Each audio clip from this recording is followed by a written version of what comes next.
campus of North Idaho College and today's broadcast of the North Idaho College Public Forum. The crew is comprised of North Idaho College television students. Your moderator is North Idaho College political scientist Tony Stewart.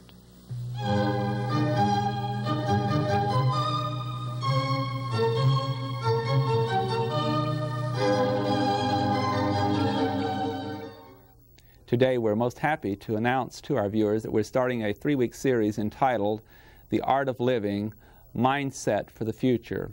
On program number 1, we're delighted to welcome to our program our very distinguished guest, Caroline Bird, who has been watching the U.S. economy ever since she joined as a researcher at Newsweek and Fortune during World War II in this country. Her first major work, or book, was published sometime after that, entitled The Invisible Scar, and it has been recognized as a very fine work on dealing with the great impact that the Great Depression of the 1930s has had upon the values of adults in the mid-20th century. In addition to that work and all of her other articles, she has written a number of other books. One of her most recent books is entitled The Good Years, Your Life in the 21st Century. She is certainly known in this country as one of the leading futurists and likes to talk about not only the present, but what will happen in the future. She has written numerous articles also for such periodicals as Family Circle, Women's Day, Ms., Esquire, and a number of other magazines. We've asked her to be with us today to talk about these subjects, particularly the future and what may happen to our people and our lives in the 21st century. On behalf of our staff, Mrs. Bird, we're happy to have you with us. Thank you. I'm happy to join with me today 3 members of the panel that will question our distinguished guests. First of all, regular panelist Janelle Burke, who is an attorney and law clerk in the 1st Judicial District. We also have Dr. Dennis Connors, who is Director of Planning at North Idaho College. And our 3rd panel member is Fran Barr from the English Department and the faculty at North Idaho College. I would invite Janelle Burke to commence the questioning. Thank you, Tony. It's a real honor to have you here, Mrs. Bird. Can you tell us something about your book that you have recently written, The Good Years, Your Life in the 21st Century? What is your message to us about what life is going to be like? I think that when people get older, we have this notion that it's all downhill.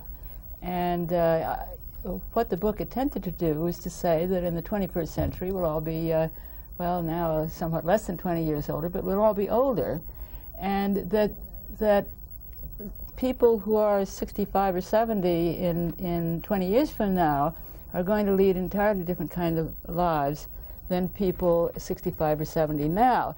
But that's going to be not only because health will be better, but I also think that the whole society will be better. I think we'll have a different kind of economy that will be much more compatible with older people. And to say, I mean, work, I think people will keep on working, for instance, because they will do the kind of work that people enjoy doing. But you see, I started out to try to predict the future of later years, which I think are going to be much more important than they have been. But in order to do that, I had people move through history and time as well as they move through their lives and years. I got sort of sucked into predicting the whole future. So it was quite an exercise. So what else do you foresee, other than that people might work longer into their later years at their jobs? What other kinds of changes do you foresee? I think that there'll be a different kind of work, and that people will people are already getting in and out of jobs, changing careers. One of the things that I could see was that women who had gone back to the workforce after their children were born and thought that, gee, you know, this is such a terrible problem, are really the pioneers of what everybody will do, men too, because I see the technology moving so fast that nobody will wind up, people will not start out working for getting a good steady job and working up rung by rung. People are going to be moving sideways. People are going to be stopping out and dropping out, so that there will be no such thing as retirement, for instance. Everybody will be retired a lot of the time. The young people will be going back to college. I'm sure here at Idaho College you are all for that, because we're going to run out of young people. A great many of the things that affect the future have to do with the fact that there's going to be a lower birth rate. And so, of course, this pushes the entire population, the median age of the population, up. But it also affects attitudes in a lot of ways. I think that I think it's going to be better, not only for old people but for young people. Dr. Connors. You've spoken about developing human resources as an emphasis. In the last 5 or 6 years, public education has really taken a serious rap in that they haven't been responsive to that type of need. Higher education recently, in the last year or two, has also had a number of studies done upon it and said that higher education isn't as responsive. How does that square with what you're saying in terms of developing human resources, particularly for the future? I think that you have to always separate expectations from performance. And nothing is easier than to run around and make a wonderful study that shows that we're going to hell in the handbasket and that things are worse when actually we're demanding of colleges, we're demanding of our doctors, we're demanding of our society, things that as recently as 20 years ago it never occurred to us to demand. For instance, take violence. People run around and say there's a lot more violence, you know, I read in the paper this.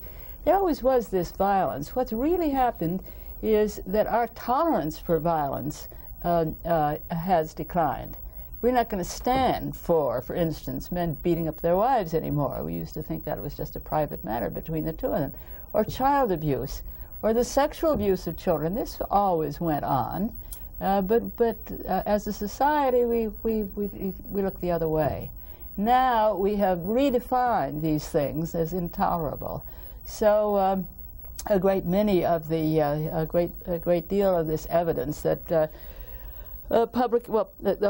whole foundation of public education of college has changed. It used to be, colleges are no longer the training ground of the elites as they used to be. So that if you went to college, well, then you would be assured of admission to be a doctor or a lawyer or something wonderful. We're not going to turn the entire population into, you know, little upper class people just by putting them through college, nor do we want to do that. So, and we kind of go off in this country more or less half-cocked, and we try these wonderful things, and they don't turn out quite the way we think that they're going to turn out. But generally speaking, I think we learn something. We get a benefit out of it, that is a serendipitous benefit that we hadn't anticipated in the beginning. Do you see? So I don't think that public education, I don't think that it's maybe for the administrators who got used to a continuous rise. It's not going to, all departments are not going to continually add more people, and your salaries are not going to go up at the same rate. It's the whole business about the lower rate of decline. But societally, overall, I think it's absolutely wonderful that we have exposed so many young people to a college, an adult world that is better and fairer than the real world that they're supposed to be going into. Do you think that the higher education community will be responsive to the great cohort of people who will be going through for this lifelong learning, being able to be responsive to those needs? You think that you're talking about I think the higher being able education, to drop out and go back into some kind of retraining, formal education. Business is doing it to a tremendous extent. Well, yes. Do you see the formal organization? I think that the way the technology goes, you're going to spend more and more of your life learning how to do something, and less of it in actually doing the thing that you're trained to do. It's that way already. If you take IBM managers, for instance, spend about half of their time in formal classrooms. My son is a career Army officer. He spends most of his time, what does he do? It's just like college. And so I think that one of the unexpected impacts of this democratization of higher education is that work is going to be much more like college than it has been in the past. It's the impact on us and on the workforce that's important. Fran Barr. You have mentioned that for the future you see that many of the jobs that people engage in now will become mechanized, and that because of that people will have more leisure time, more people will not actually be working. I'm wondering how you would see money being redistributed. How will all of these either unemployed people or people who are working a good deal less survive? Around the edges. And we have holes you could drive a Mack truck through in this economy as it is. We have, or at least we did, 10 years ago, we had all kinds of young people coming to college when we were opening the door a little bit to let in minorities. The best job was going to college. When we gave them, it wasn't so much that they were going to really become doctors and lawyers and little upper class people, but a great many people who could not find jobs could find a slot in higher education. Now, we tended to look askance at this. This is waste, fraud, and abuse. You see, you can call it waste, fraud, and abuse. It's the kind that I think we're going to have more of. We're going to find all kinds of ways to redistribute the wealth. We're going to have to keep on thinking new rhetorical excuses to do it that will jive with the conservative mentality that people that are not able to pay their own way probably should be lined up and shot. I mean, they don't deserve to exist at all. But we're not really going to line them up and shoot them. We're going to use our wonderful ingenuity to think up ways to transfer money from the rich to the poor. And I don't know, perhaps I shouldn't say this out loud or in public because it gets people's backs up, but perfectly bluntly, it's got to happen, and it will happen. And it will happen because there's a consensus in this country that we don't shoot people just because we don't have jobs for them. There is a consensus that there is a floor that we will keep under. We can argue about whether the floor should be here or here. The floor is constantly going up. What the floor below which we are uncomfortable. I don't think I want to live in a perfectly equitable world in which everybody gets paid what he or she is worth, because a lot of people, what would happen to them? But do you see in this process a great social upheaval? I mean, we know that society changes slowly and that we react slowly, or tend to problems. How do you see these? I don't think it's going to be a social upheaval. I think we're just going to fib about it. That's what. I think that we've done this before. We did it in the Great Depression of the 30s. That was really the worst. I mean, the notion that the government was responsible for any safety net at all was probably the biggest rhetorical hurdle, the philosophical hurdle. And then we go cyclically. We're in a temporary pullback now, but the wealth that we will create will simply pile up and have to be distributed, and it will be. Now, you see, if you're in politics, the thing to do is to figure out how to do it without anybody's hackles rising. Right. Caroline Burt, I want to ask a question along this line. We've had others on this program in the past that have been dealing with futurism, and one of the former chairpersons of the FCC nationally, when here, indicated that he saw in the 21st century that the workplace will change very much, that we won't have so many large office buildings, and you go to a certain place, you can, in fact, he's already staying home, he said, and using modern technology, and that we should be planning for a very different setting, and that work will be dispersed out to individuals rather than being collectively done. That's Al Toffler. Yes. Yeah, I happen to agree with him. Interestingly enough, John Nesbitt, who is another futurist, doesn't agree with Al about that. Al, when it comes right down to it, Al likes to work at home because he's basically a writer, and I like to work at home, so I'm all for the cottage industry. But John is a kind of a people person, and he's a network creator, and he thinks that most people will want the social stimulation of work. And what I say to those two is, this is going to be one of the choices that I see in the future. Sure, you don't want to stay home. I've been snowed in at Poughkeepsie writing a book and got a wonderful lot done, but now, as you see, I'm wildly sociable. I'm going to get out. And I think that we're going to have workplaces. I think that work will be divided between sessions where some of it that you can take home or some of it you can do in place, and maybe an awful lot of what will be paid as work will be sitting around and jabbering like we're doing here. Never underestimate the power of the word. An awful lot more of the work will be processing and passing around information. In relation to what you've said earlier today, then you're indicating that because of these changes, and some of them are so exciting, that there are going to be more options for people in the workforce to meet their own personality and their own needs. Yes, it's going, and there already is more. There always has been an option for people at the very top. Lawyers have been able to take their briefs home and so on. But what is really new, and this is kind of a general principle in society, is that moves what only the very top people once enjoyed. You know, only the top people had an inside toilet about 100 years ago, becomes standard operating procedure for everybody. And that's what's so exciting. And what the real political division is between those who want everybody to have the good things that they have and the people who want to be better off than somebody else. And that's so fundamental a cleavage. That's really going to be the political struggle. Ladies and gentlemen, if you've joined our program in progress, our guest today is Caroline Bird, who is an author and really well known in her field. She deals with the U.S. economy, in particular looking at the future, and is a futurist.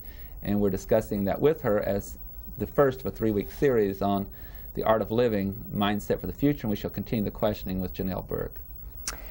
Mrs. Bird, I would like to zero in on the woman in the 21st century, how her life is going to be different than it is today.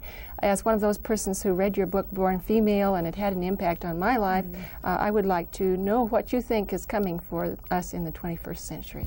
Well, I think it's very clear that already we have had, since I wrote Born Female, the things that were predicted in it have come to pass a lot faster than I ever thought. The lives and the opportunities of women have approached those of men to a degree that I think nobody really believed.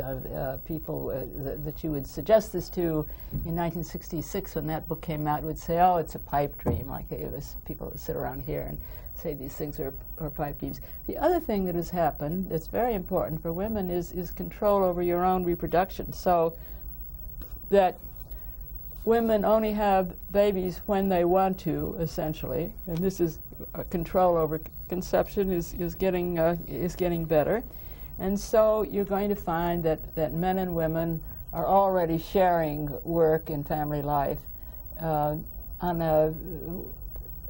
a rate that you would hardly believe. At the present time, there seems to be a tendency for young people, particularly those who want to control when they're having their families, to move that time back so that they have a career first and perhaps have their children in their 30s. Yes. Do you foresee that as a continuing kind of pattern that people will? I sort of hope not. I think that if we once really de-sex the workplace, and make it easier to get in and out, and make provisions for, if we recognize the rearing little children as the most important work in this society, which of course it is, because it creates human capital. The most important work is done for nothing. The most important work is parenting. And of course the least important work is the highest paid. That has to do with the swapping around of securities. But once we realize that we need, maybe we don't need an awful lot of people, but we sure need a better quality of person, if you want to put it that way, then there will be fewer children, and it's going to be financially easier to support those children. And I don't know who's going to pay for it exactly, or I think that all kinds of programs will be developed so that women and men, young people who want to become parents, and not all of them will want to will be funded for the short years, the short period of their lives when they're rearing little children. And I think if they want to have the children early, and I kind of would think that they should have that option instead of now feeling that somehow or other they've got to get established in their careers before they can take time off to have children. And do you foresee that there will be a continued drop in the birth rate? I think you've already spoken to that somewhat. Yes, I think, continued drop. If you take the native-born American population, we already are not reproducing ourselves. If you look at Germany or England or Sweden, for instance, there are less Germans at the end of this year than there were at the beginning of this year. The population is actually dropping, and projections of this, I think, are very unreliable. It's like projections of the budget. It rests on assumptions of things that may or may not be so. But I think there are going to be fewer people and better people, because broadly that's the kind of technology. When we were cutting down the trees and settling this country, we actually created our own labor supply. We had my grandmother had 9 children, and they were all needed on the farm. They had all those trees in Wisconsin to chop down. But we don't need the 12 to do that, and so we're by and large not producing 12. Dr. Connors. Caroline, could you ponder what would be the ideally educated person for the 21st century? I think the ideally educated person has. I know this sounds awful, but I think history is a wonderful. I think probably the worst thing I see about the educational system is that young people don't have a firm enough grasp on what's happened in the past. I mean, they think that the world didn't exist before they were born, and they have so they spend the first third of their life sorting out what is actually new from what is really a recurrence or a continuation of something that was in the past. Probably that would be the first thing that I would like to see about it. And also, I think that young people in college should be given the opportunity to try more new things. They should be goosed into it, and not necessarily courses or subjects. Living with people that the wonderful thing that we did in World War II was to decide that the blacks and the whites were going to have to live together in the same barracks. That probably, which neither of them liked, did more towards moving us towards equality. Right. So somehow we ought to take young adults and throw them into some things that they haven't expected, and let them learn that things are not exactly what they at first seem, I guess. Fran Barr. I know that a lot of people look at your view of the future, which is so optimistic, and they tend to look at how life is right now, particularly with our administration, that there have been a lot of cutbacks on social programs, that there are more people hungry now than there was perhaps in the last 10 years, and that times are getting tougher rather than better. Well, in the first place, I hate to interrupt you, they're not really getting tougher. You see, this is an artifact of our rising expectations. It's very interesting that we keep saying this. Liberals like myself keep saying it. And it's very exciting that we do. What it means is that the gap between what we want and what we think is normal, we move normal up. But if you take food intake or infant mortality or any of the demographic measures of well-being, it's pretty hard to support the notion that people are actually physically worse off than they were 10 years ago. I mean, I hate to say this, but yeah. Well, I think that's very interesting. How do you think the media has played a part in? I hope so. I think the media, or people like me that run around and get on it, have a responsibility to goose people into being discontented with what the way things are. I'm not going to, wouldn't it be awful if we all sat around and said, gee, we have now arrived at perfection, and there's nothing more left to do. No, seriously, about being a cockeyed optimist, all right, but if you go back, if you really could travel back in time to 1930, for instance, when I was born in 1915, and I think of when I was a freshman in college in 31 and 32, there's no comparison. We had wars, we had depressions, we had ups and downs, but there's this long secular improvement underneath. It's a very strong trend. Janelle Berg. I would like to ask you a question about quality of life and our cities, and whether you feel that in the future people are going to continue to move away from cities to a certain extent, or whether people will again repopulate the heart of the city, and whether you think that people are going to more and more choose their quality of life and decide, I don't want to be a part of the city, I might want to be a part of the country life, for example. I think people are going to change. I think that people are becoming less vegetable all the time and less affixed to any one place. My granddaughter and her husband have bought a great big old Victorian house in the heart of Nashville, one of those decaying mansions, and they spend every available minute stripping paint off what turns out to be cherry woodwork. Well, I think that this will probably occupy them for about 5 or 10 years. But the family also has an old farm, and they also spend time out there. I think that what is going to happen, a very good way of looking at the lifestyle of most people is to look at the lifestyle of the most fortunate now, and simply say that instead of 5% of the people having two homes, or 5% of the people going to Europe every summer, the 10% will.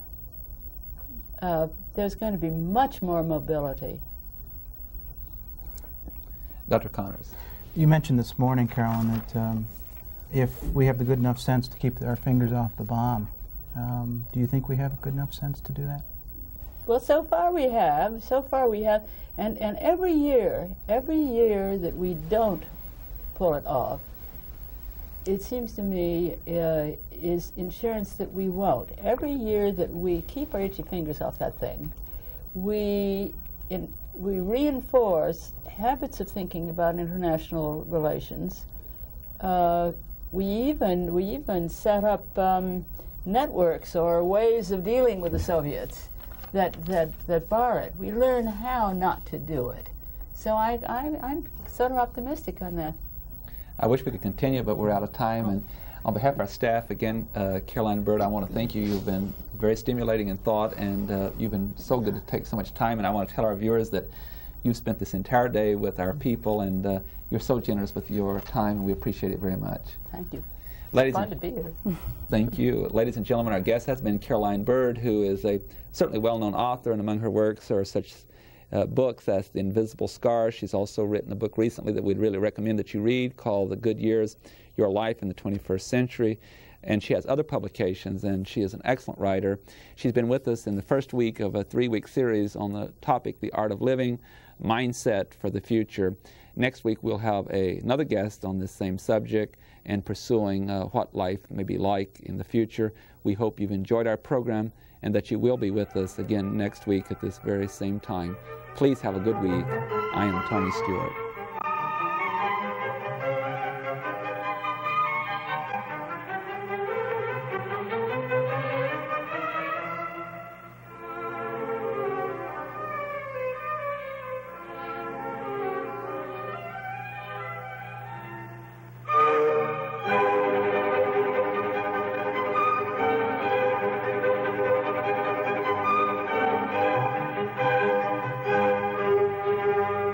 The North Idaho College Public Forum can be seen at this same time each week over this station.